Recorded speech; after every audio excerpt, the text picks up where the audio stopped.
స్వస్థతకు గురైంది. హాస్పిటల్ తీసుకెళ్తే స్వస్థత అంటే మోషన్స్, వామిటింగ్స్ స్టార్ట్ అయినాయి. ఆ తర్వాత హాస్పిటల్ తీసుకెళ్ళిన తర్వాత బీపీ 20కి పడిపోవడం జరిగింది. దానివల్ల అడ్మిట్ చేసుకోవాలని చెప్పేసి డాక్టర్లు చెప్పారు. మేము వేరే ప్రైవేట్ హాస్పిటల్ తీసుకెళ్ళాం. అక్కడ నుంచి మళ్ళీ మా స్తోమత కదని రామదేవుడు తీసుకొచ్చినాం ఇక్కడికి.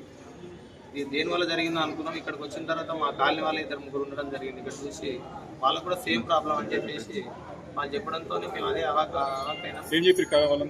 వాళ్ళు కూడా same problem, motions, first vomitings, ఆ తర్వాత వచ్చేసి బీపీ డౌన్, లో బీపీ.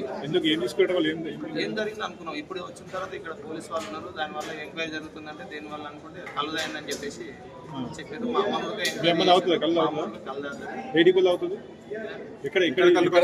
హెచ్ఎండిల్స్ లో ఉంటాం మేము. కళ్ళు కాంపౌండ్ పేరు తెలియదు. హెచ్ఎండిల్స్ లో కళ్ళు తాగిందని చెప్పి చెప్పింది. ఏ కళ్ళు తాగిందో తెలియదు. కళ్ళు తాగడం వల్ల అట్లా జరిగిందని చెప్పేసి మాకు ఇప్పుడు అర్థమైంది. సేమ్ ప్రాబ్లం వల్ల కనీసం 10 మంది ఇప్పుడు కాలేదు సార్. అంటే కళ్ళు అసలు సమస్య ఏమేమి వచ్చింది సార్? అనారోగ్య సమస్యలు అంటే మీకు ఏమి? ఫస్ట్ మోషన్స్, వామిటింగ్స్, ఆ తర్వాత లో బీపీ. ప్రతి ఒక్కరికి అదే సమస్య ఉంది. ఇక్కడ కనీసం 10 మంది జాయిన్ అయ్యారు. అందరికి అదే సమస్య ఉందని చెప్పి చెప్తున్నారు డాక్టర్లు. అమ్మ పేరు గోవిందమ్మ.